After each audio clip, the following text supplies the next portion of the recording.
Leadership and Loyalty Tips for Executives. My name is Dov Barron. I want to thank you for joining us here on the show today. And as always, we are honored that you have joined us. Make sure that you share the show with everyone you know. Of course, this is part of the Full Monty Leadership series. And if you're just joining us for the first time, welcome. If you're a follower and a regular, we appreciate that. And of course, please, we love it when you go to iTunes and you leave your reviews and your notes and all those cool things.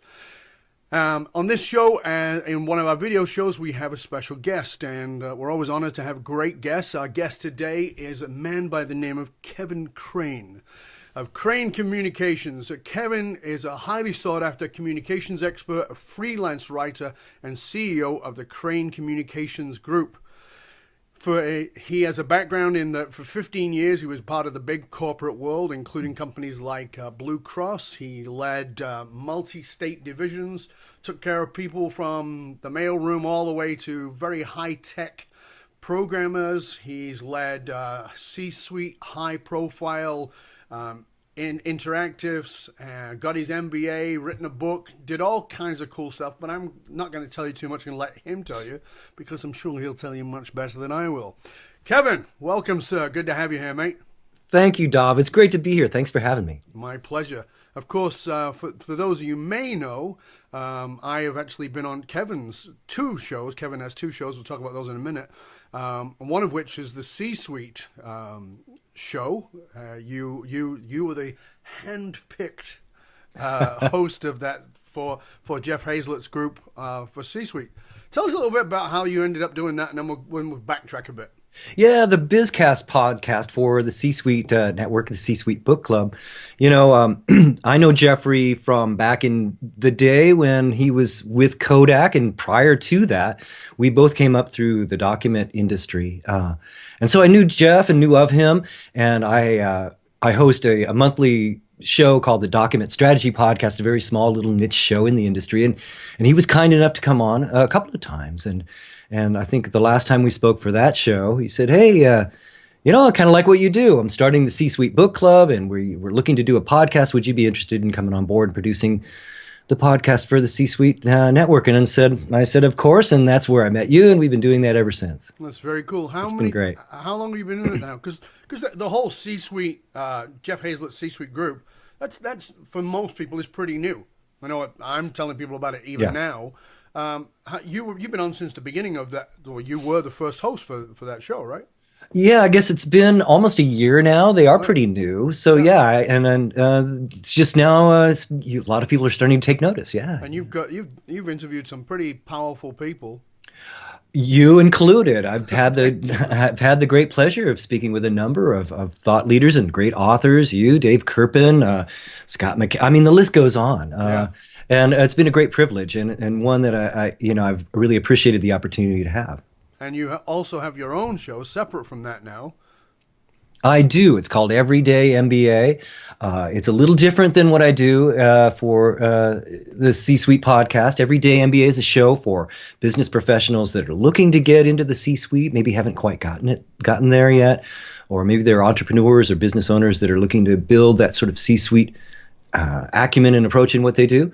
And so I talk with thought leaders and authors like yourselves about, the things that you don't learn in business school that are real world experiences and tips that I hope will make a difference. Well, let's start there, because this is Leadership and Loyalty Tips for Executives. Okay. So, you've done all these shows. You did the C-Suite ones. You've done your own Everyday MBA. Because there's got to be a common thing. I think there's common themes anyway. What are some of the common themes that come up that people, you go to school, you learn stuff, and here's like the top 1, 2, 3 things they just don't teach you that they really should? Well, some of the concepts about leadership that you talk about, Dov, and not to pander to Dov Barron, but I mean, your whole thing is this authenticity thing. And I hear it from you and a lot of the authors that I talk to in various ways. Sure. They're shedding light on that same idea. Mm-hmm. It's being likable, right? As Dave Kirpin would put it, or Michelle Letterman, just spoke with her, the 11 laws of likability, others. And they're talking about the same idea of being authentic and real in how you approach your business and the people that you work with. You're all about the people that you work with and engendering that culture. But it's also could be with customers. Absolutely. And that's the big trend that I think I hear and see and have been adopting myself. I mean, myself just being here with you today is really an attempt to be an authentic person, just as you would, what you see is what you get. Yeah. And I think people respond to that. Yeah, I think that's, you know,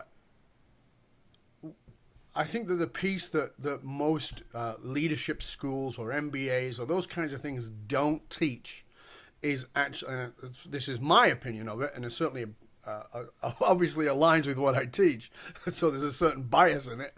But I think that one of the greatest problems is that leaders don't learn the soft skills, they learn the hard skills.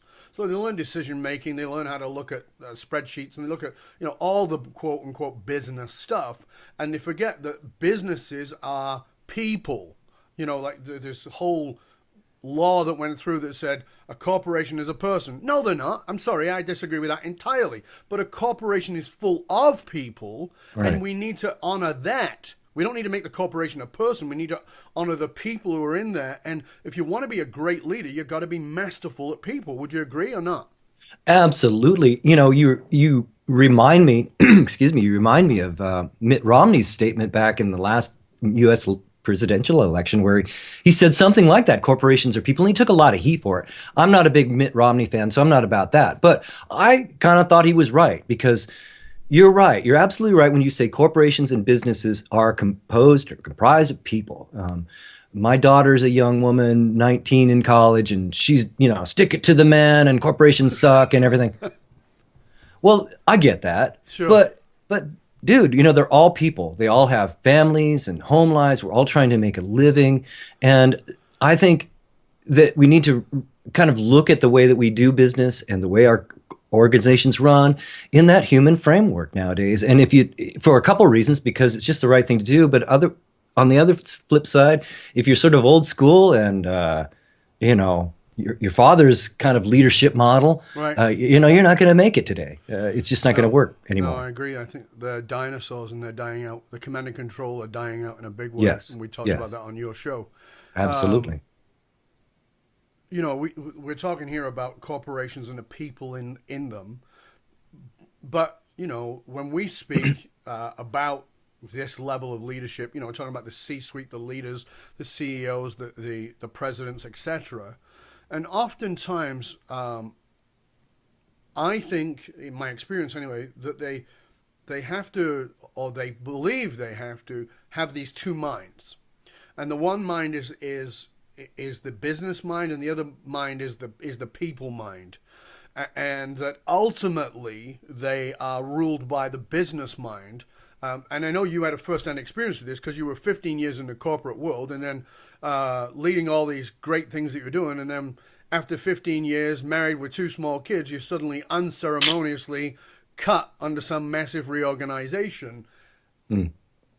That decision is a business decision. And I think that there's a forgetting of the humanity. Tell us about that experience for you. Absolutely. You're hitting it right on the head, Dov. I knew my boss that cut me well. We worked closely together. He was a mentor. I learned a lot from him. And I guess I still don't hold it against him because I know how it was. I had to cut people myself. Right. And I knew how it was. And I knew the drivers behind it.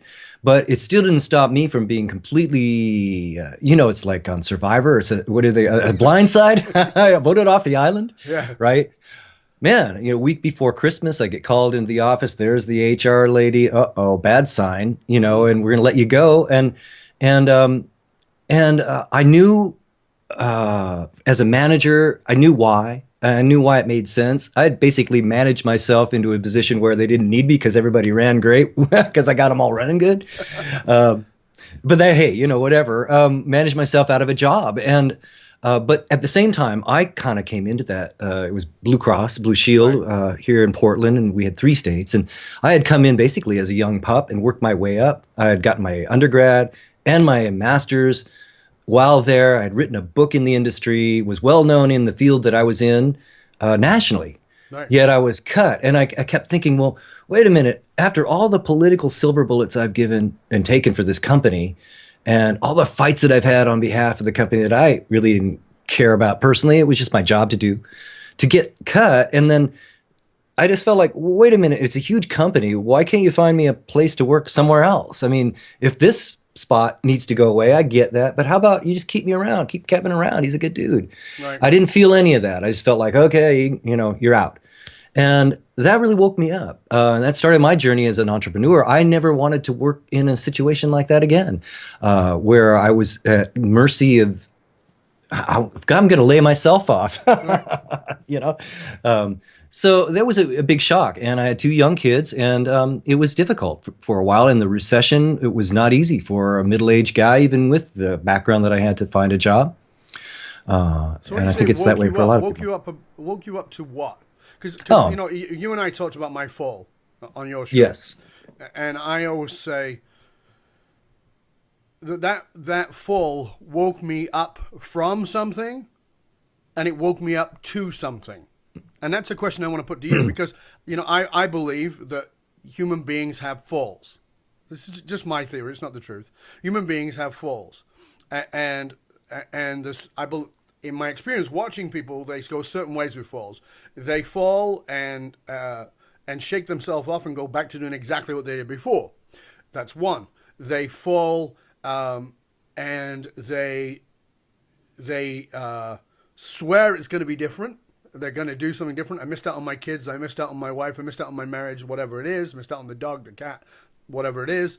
And they're going to change, and they do change for about 3 weeks. And then they get right back into that old groove.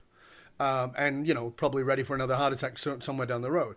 Or they really go through what I call a baptism of fire, in which that they may want to go back, desire to have what they had before, but they're through that baptism of fire, they're changed into something else. There's a wake up from, so here's where I was, and a wake up to where I'm going. What do you feel was yours? It was definitely a wake up too. I fell, I guess, and I wasn't going to get back on that horse. Right. I realized that the idea that, and I guess it was kind of late to come to the conclusion that the idea that you could work for a company for 30 years and get your gold watch, and that they were going to stand by you with a pension, was a pretty antiquated thought about how things worked. I was pretty naive, Let's put it into one term. Yeah, exactly. Wrong. Yeah. Minus 500, Alex. I knew I wasn't going back to that. I wanted to be in control of my own destiny, and I was really miserable there in many ways. So they sort of made my decision for me. I kind of felt like I had mortgaged my soul to live in cubicle hell, because they were paying me well, and I had kids and family, and of course that's what you're going to do. Right. Well, I wanted to leave in my heart, but I didn't have the courage to do it. And so when I got cut, it was a shock. But then after I got over the shock, I realized it was the best thing could ever happen to me. And I looked around for more work, and I realized, man, I can't go back. I can't do that.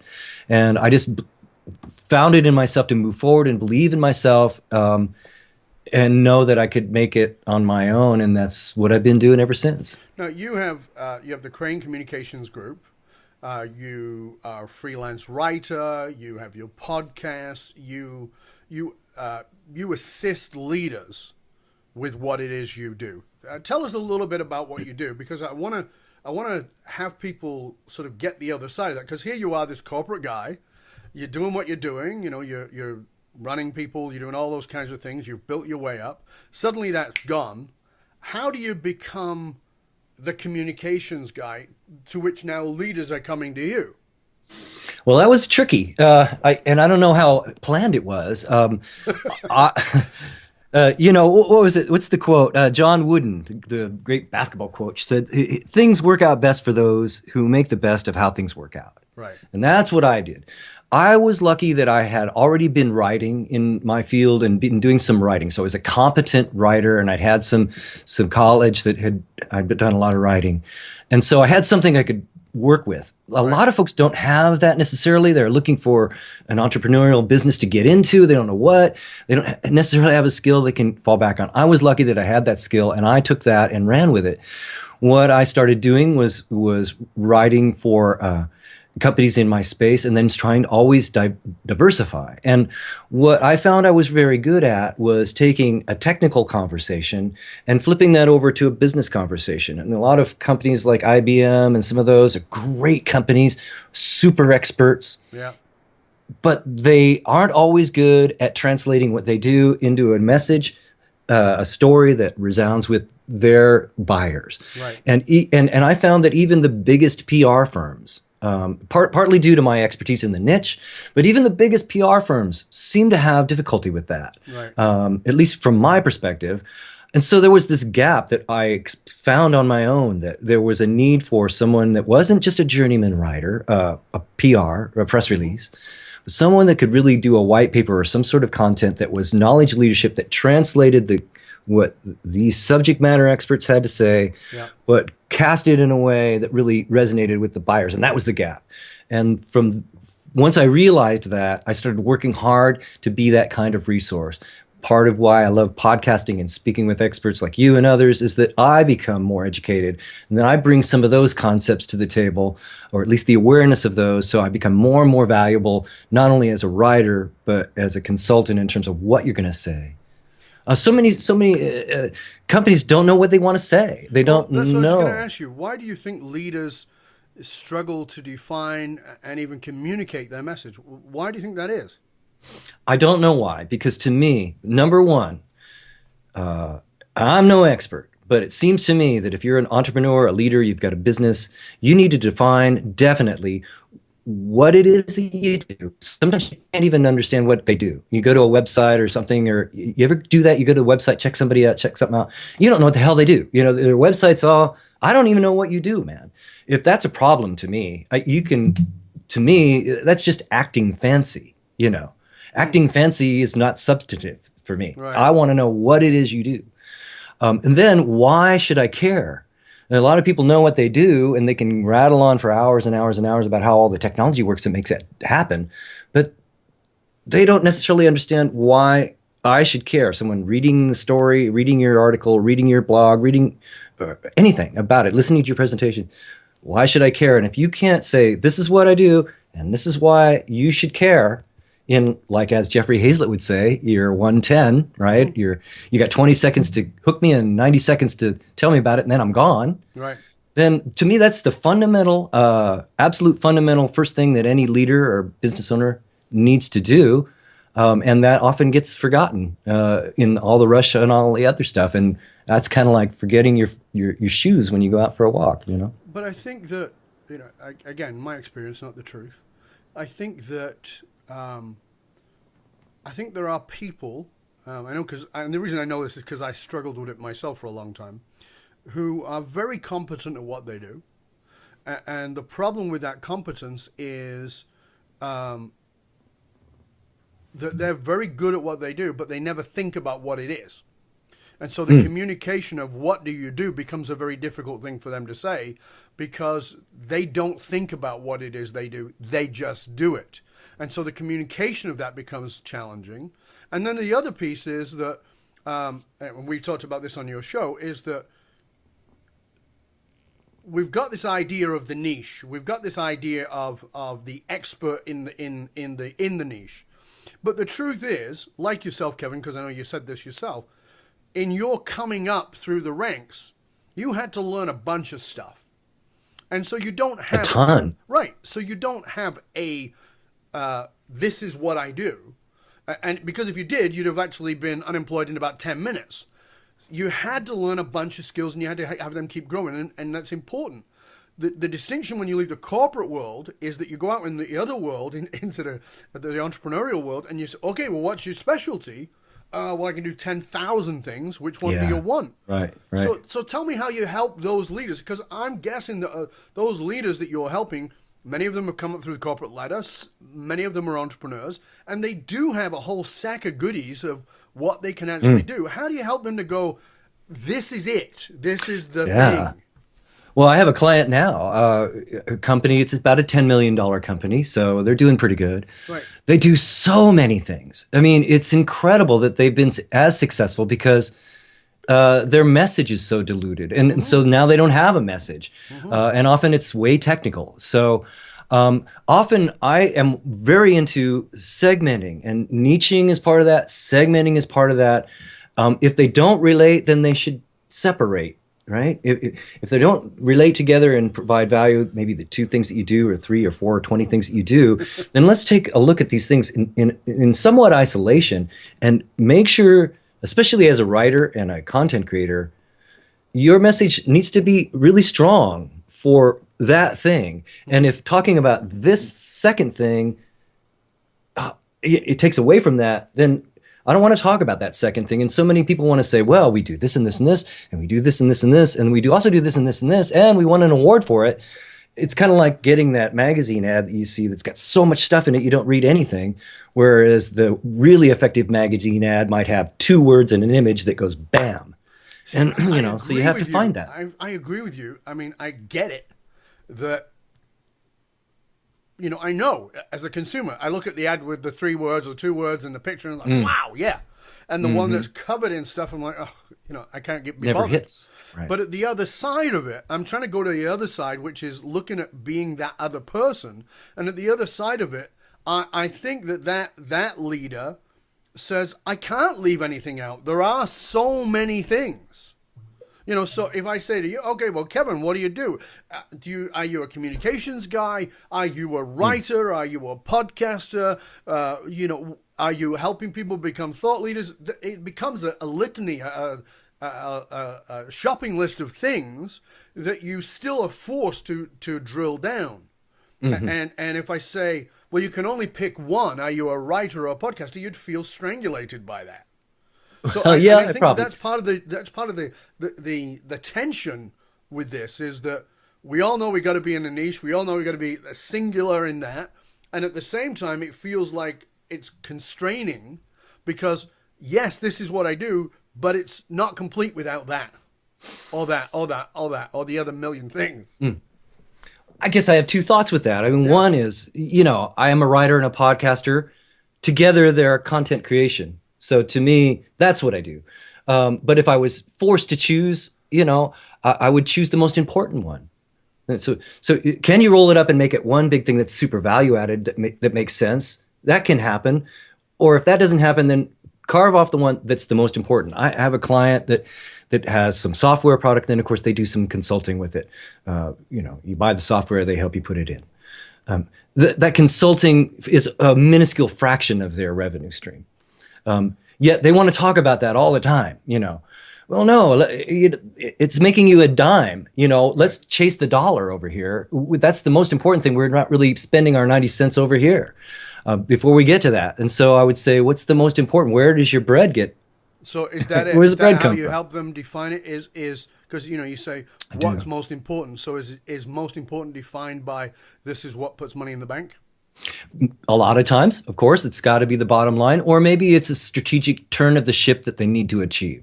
Maybe they've been doing fine, doing what they've been doing, but now we want to evolve into the next level. And so there's some things we're going to be doing that aren't necessarily tied directly to lead generation or revenue stream, just because we know we need to make this strategic change. But to me, that becomes most important because then the strategic decision-making process has determined that to be so. It's not just a willy-nilly thing where nobody's really thinking about it. Right. A lot of folks are just going off. We want to talk about this, we want to talk about that, and we want to change the ship too. And there's no, hold on, time out, guys. 1, 2, 3, and why? And once that becomes clear, I think everybody relaxes and is much more effective. And we're such in a hurry these days. I don't know if enough of that happens, right? At least from my perspective. Well, you believe that being seen as a thought leader needs to be a very high priority. And of course, that falls in line with what we're just talking about. Why is that? Why do the people at the top of whatever it is they're doing? Why do we need to be seen as quote unquote thought leaders? Well, I think people tell you nowadays people don't buy products; they buy people. So if I feel confident, I know from my time in corporate world, Blue Cross and others, I would get pitched a lot of projects, a lot of contracts, a lot of equipment. And if I didn't think the people behind it were cool, if I thought they were full of it or I didn't trust that they knew what they were talking about, I wasn't really into buying the product, no matter how good it was, because I knew that I was going to have to work with these chuckleheads, for no other reason, right? Right. And then that made me think, well, what's going to go wrong, if I have to deal with people that I think aren't great? Where on the other hand, there might be a product that or something that came along that maybe didn't seem as fantastically big and awesome, but yet the people were really right on. They were in touch with what I needed. I knew I could trust them. I mean, they were maybe friendly. I think that makes a big difference. And today, as we were talking earlier, the authenticity part of it, if people perceive you as, somebody that's full of it, then it's tough to sell, Mm-hmm. So. Um, what do you think that, in your work, have we already covered what is the biggest challenge for leaders, or do you think it's something else altogether? Well, you have to know your. About. I think when it comes to strategic marketing communications, you have to know what your story is, like I said, but then have ways that you tell that are different. Like if you're just trying to be like everybody else, then that's only going to get you so far. I think the companies, the entrepreneurs, the leaders, the successful people I know stand out in a certain way, and I guess that kind of gets back to the authenticity. I mean, why not? You're a great example of this, Dov. I mean, you're a person that's kind of letting it all hang out. I mean, in a way, right? Right? That's your thing. And so if you had just been like everybody else, I could see you, being kind of more of a square kind of guy, or whatever. Just like everybody else, then you're just going to fall in line and there's going to be somebody else that's better at that than you. Yeah. Right. But if you're now authentic and doing your thing and you know why, so it's connected. It's not that you're just weird. A lot of people are weird. Right. So true. This, right? A lot of people out there are really weird. And there's like, yeah, I don't know why you're weird, because you're just to be weird. And it's like, yeah, I think this is a fact. And they get a lot of attention. But then when you look, some of these folks, when you look at them, there's not a lot there. It's like, great, you're weird and you're great. All you get all this attention. So I think it's that marriage there of having value and being of real substance and with something real to do and say. And then, but not just like everybody else, but then not so weird with no substance that there's nothing there. Well, I think that again, that's the razor's edge. I think that we all feel the pull to conformity. We feel the pull to be part of the tribe. It's basic for us. Our survival depends upon it. And we feel that pull. I call it the pull to mediocrity. We feel that pull towards mediocrity, and we do. At the same time, we feel what I call the soul pull, that part of us that needs to express the truth of who we are. And there's that, if you will, that inner battle between us, within us. And it's that sometimes if you don't know who you are, then it becomes, okay, well, I'll just do something. And Gary Vaynerchuk put out a video very recently, and I love Gary. I think he's great because to me, he's not affected. He's a guy who really shows up authentically. Right. I've seen him speak. He's a great speaker. He doesn't wear the uniform. He doesn't conform, and he pisses a lot of people off because he says words that they don't like. He drops the F-bomb 27 times at C-Suite first conference. Jeffrey Hazlett was counting. and I know, because I was there, I was in the audience, he pissed a lot of people off. But this is part of the challenge. I think that people, we get very attached to wanting people to like us. And I, when I work with people, with the leaders I work with, I go, let me start you off by saying your job is not to get people to like you. That's the last thing on your list. Your job is to get people off the fence, to have decide whether they like you or don't like you, because either of those side is action, and it's okay. Right. So they go, you're not for me, you drop the F-bomb too much, okay. Or I don't care about the F-bomb, but what you have is so great that they'll get on board with that. And I think that's where we come back to, I think where we get into that gray minutia is in trying to have people like us, as opposed to just, you know what, I'm going to piss some people off.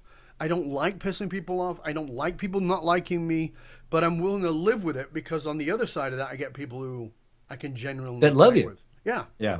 Yeah. Well, it's that old saying, if you don't have, half the people that are haters, then you're not doing something right. Yeah, I love what Yeah. Larry Wingett said. I was on a chat with Larry a couple of years ago. I was actually at his house and we were talking. Larry and I are both fans of tequila, and so we're in his tequila room.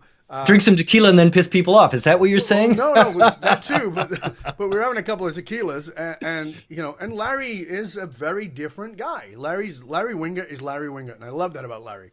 And him and I disagree on many things politically, but I actually highly respect the guy, and I love him to bits, and I really enjoy my banter with him because he's a smart guy too. And I said, we were saying about something. He said, "Oh yeah," he said, "Got another death threat yesterday." And I said, "Really? Wow. I mean, that's pretty serious." And he goes, "Oh, if I don't get at least one a week, I know I'm not doing my job."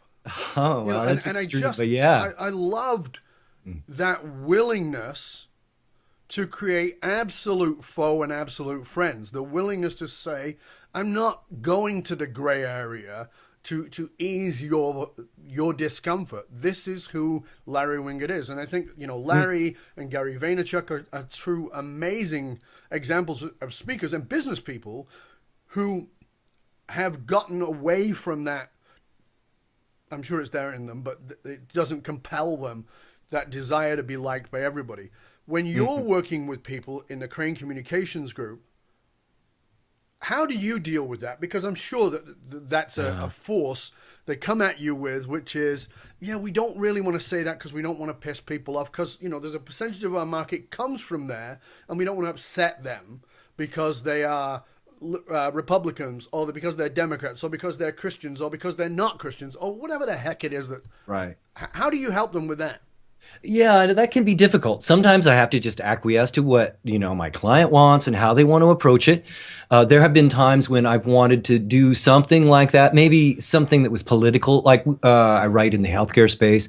So sometimes relating something to Obamacare, for example. To me, that's a hook I want to use. I'm not particularly political, but I like the idea of Obamacare. People are attracted to Obamacare either because they hate it or they love it or whatever. To me, that's going to get eyeballs on that headline. Right. They don't want to talk about Obamacare. They want to talk about the Healthcare Affordability Act or whatever. We don't want to go there. And that's fine, but I think that, there's a certain power in that controversy, especially if you're trying to get your word out. And like you said, I'd love to have half the people read what we're talking about and hate it, and the other half love it, because that half is probably twice as many as people that would have seen it otherwise if I hadn't said something about Obamacare or Hillary Clinton or any number of things. What was that big fight? The recent fight. Packy. What was his name? Mayfield, is it? What's his name? The two boxers, the world biggest boxing match of all time recently. Oh, yeah. What's it called? Right. What was that guy's name? I don't follow boxing, but I know what you mean. I used to box, but I don't follow it at all. But it was the biggest boxing event in history. Right. And the guy who is the African American guy was the boxer. He owns everything. He does everything. He owns the publicity. He's the one in charge of absolutely everything. Ticket sales go through him. He runs the whole freaking show, right? And he's an ass. There's no doubt about it. He's a domestic abuse guy. I mean, just not a good guy. But his business head is really smart. And all he says is, there's as many people will show up to watch me get beaten, and probably more than will watch me win. And he goes, and I get a percentage of every one of those dollars, whether I win or lose. That mentality is the willingness to go, I'll put it on the line. And I think that I believe that leadership takes courage. And I think it's something that we all, me included, struggle with. Because a lot of the time, the struggle is to have the courage to say what you mean, hold to it, in Absolutely. the face of pissing off people that maybe some of whom you really like. Yeah, I agree. Absolutely. I know I have to do it. I've pissed people off especially when you feel strongly that you're right. And sometimes you're right. People are afraid to think and know that they're right. Right. Oh, I don't want to piss people off, but I know I'm right. And so I think it's important that leaders make that decision and then move forward with that confidence. And I think it all kind of comes back to what I was saying earlier. If you know your story, if you know why you're doing what you're doing, what it is that you do, why it's important, and how you're going to get there, or at least the first two anyway, then you can have that conviction to move forward in ways and take a leadership role that maybe isn't going to appease, make everybody happy, but it's probably going to get you where you want to be. Well, I don't think you can do that unless you know what you're willing to fight for. And pick your battles appropriately. So some things are worth fighting for, some are not. What am I willing to fight for? And as my buddy Lee says, Lee Fody, a famous children's author, says, you got to decide what hill you're willing to die on. It doesn't mean you're going to die on it, but you got to be decided what hill you're willing to die on. What will you fight hard for? And I think that's so often missing. I don't think we bother to go, and when you say you got to know your story, but you got to know the why of that story. The why, and why I should care. And, at the same time, when you stop fighting battles that are not worth fighting, then you have more energy for the ones that are. So you're not constant. A lot of people want to fight about little crap that doesn't matter. Right. Why are we fighting about all this stuff? Right. This is the big thing. We're down here bitching and moaning about each other. Right. We need to get that out of the way and then fight about the good stuff. And then when it's time to fight, we shouldn't be afraid to fight or whatever, but have this conflict or disagreement. So many people don't want to have any kind of discord, and I just don't think things work that way. No, well, as I say in the book, and I've got the research to back it up, which is that we have this concept it's been made very popular by speakers. I should note, and that is that people fear public speaking more than they fear death. And the truth is, there's something they fear more than that, and that's called conflict. Conflict. People are terrified of conflict, and you can't be a great leader unless you're willing to embrace conflict, not unhealthy, but healthy conflict. And be willing to fight for what you need to fight for. In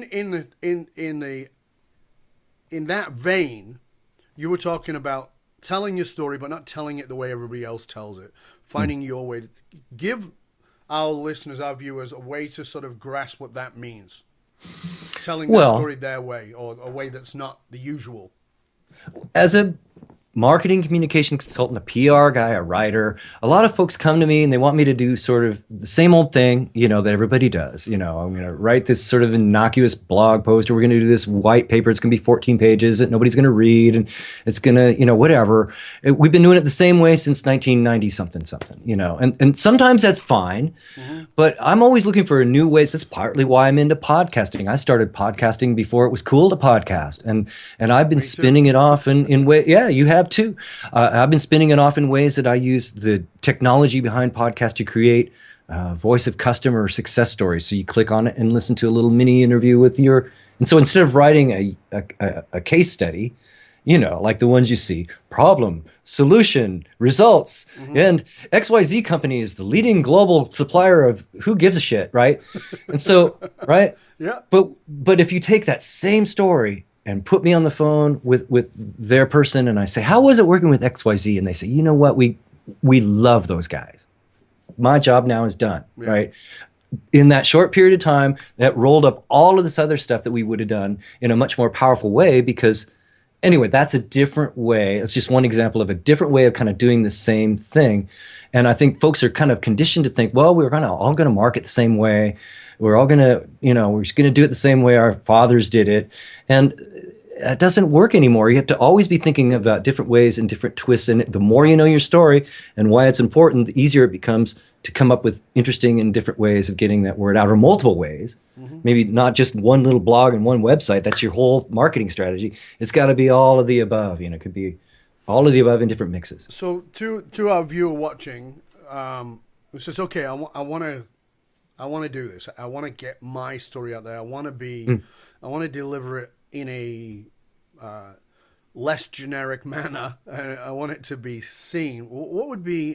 Can you give us a couple of tips about what they could do to sort of get themselves out there in a different way? I really have been finding success for myself and my clients, and I know you're starting to do this now, Dov, is creating content and publishing it on LinkedIn. I know you are now with, is it Entrepreneur Magazine you're now writing for? Entrepreneur as well. Kudos on that, because I think that's a good deal to do. And who knows, you're getting paid or not. You probably do it for free. Either way, the idea is that now you have this place that you can talk about things that set you apart as a knowledge leader. Entrepreneur Magazine, respected place. Right. If not something like that, LinkedIn. That's a great format in that professional world. Right. So let's create good content for those kind of places, and look for ways to expose yourself in that present you as a knowledge leader and a trusted resource. So get yourself out there by. Okay, so I mean, I don't know if I know that initially LinkedIn picked writers. They asked people to write. I was in the third phase of that. People like Jeff Hayden were in the first phase of that, and these guys are now getting like 750,000 views on their. Yeah, Amazing. Some of that's crazy. Yeah, Fantastic stuff. I'm in I was in the last round, which was the third, and then it opened up. Yeah, I was in the no round off. So Yeah, but anybody can write there now, right. and you can put your stuff up there. I wonder. Do you see that as effective now because it's so generalized, as in anybody can sort of do it? Yeah, it's tough, but I think if you promote it, and we're kind of talking about individuals in a way, but I think it works for companies too. If you use that as a place, then now as a source, to along with everything else, to me, there's a lot more credibility if you're going to tweet something, and then I can go and see what you're talking about. And to me, if I go to LinkedIn and you're posted on LinkedIn, me personally, I look at that with a little bit more credibility than if I just go to your blog. I don't know why, or whatever. And like I was saying with Entrepreneur Magazine, I would go to that and say, oh, okay, now this is something I'm going to want to read. It's not just some Joe out here spouting off in a blog somewhere. Right. So I think from that point of view, but you still need to work it, like you're working your stuff. You still need to get it out there and expose yourself and use it as just one more of the pieces of arrows in your quiver, so to speak. Yeah. It's a good place to start, a good place to be. And why not there? Because that's where the world of professional people hang out. That's a built-in audience that I hopefully want to reach there that wouldn't be built into my own blog necessarily. I have to build that all myself. Because the world of marketing now is very different than the Mad Men days. There was a time when marketing was a Yellow Pages ad. Yes. And if you could afford it, newspaper, magazine, radio, potentially TV, so print or audio visual. Now there are so many ways, so many outlets. You tweet, you Facebook, you LinkedIn, and a myriad of other social medias, plus your YouTube channel, plus you could be doing Periscope or all kinds of stuff, plus your blogs and all those kinds of things. And I get this question a lot, like, how do you cope with, there's so many outlets, how do you cope trying to get them out to them all, or how do you pick? What would you say to somebody who gave you that question, Kev? I think you have to pick where you're going to be. You can't be everywhere. It's the old Bruce Lee quote, I don't fear the man that can do 10,000 kicks. I fear the man that has done one kick 10,000 times. Right. In other words, so I purposely am not on YouTube, right? I know you are. To me, I don't want to put my energy there. I'm putting my energy somewhere else. I'm not really on Facebook, for example. Other people are, and having great success, both YouTube and Facebook, obviously. To me, I've chosen other avenues, and it really depends on what works for you and feels natural. Pick the one or two or three that are super strong and put your energies into that, and then maybe look at the other places as you get that more proceduralized or whatever. If somebody is watching this right now and they go, this guy sounds interesting, what would you say to them? They say, well, I wonder if I should reach out to him if he's the guy. What would you say is the thing that you are masterful at doing for your clients? My thing is creating value-added knowledge leadership content that translates the techie parts of maybe what you do or the arcane aspects of what you do into a discussion that resonates with your audience and your buyers. That's the magic sauce that I provide. It's just, a sprinkling of pixie dust and some really great words, some really great questions and an inquiry. Oftentimes it's great if I don't even know anything about your industry because I can come at it and just say, all right, explain to me how all this works and why I should care. And that's what I bring forward. And usually that's the missing ingredient that folks are needing. Fabulous. So I'm going to now imbue you, as I do sometimes with my guests, with this almighty power. I'm going to bang you on the head with my magic wand and imbue you with this power. And the power is that you get to pass one leadership law by which all leaders must live from now on. What is that law? Oh, gosh, that's a good question. Let's see here. I hate to go back to, you got to know your story. You got to know what you do, why it's important, and why people care. And once you understand that, then everything else should fall right behind that. Otherwise, it's just taking you off track. So what you do, why it's important, and why other people should care. What's my reason for being in the universe? It could be me as a person, as a professional, and you could go deep with that, I guess. But I'm talking about business. What's my reason for being? What's the purpose of my company? Is it to do what? Is it to sell insurance? At Blue Cross, is it just simply to sell insurance, or there could be, several things that is your reason for being? Is it customer experience or whatever? And you have to answer those. And what are the ones that are really at core of what you do? And that should translate over exactly why someone should care about it, what you do. And if you do a bunch of stuff that you know about, but no one cares about, that's a problem too. Absolutely. So that's why it's a leadership entrepreneur thing. You could do a bunch of I could sell buggy whips. I could make the best buggy whip. Right? But who's going to care about that? Well, first of all, a lot of people. Who's old enough to remember what a freaking buggy is?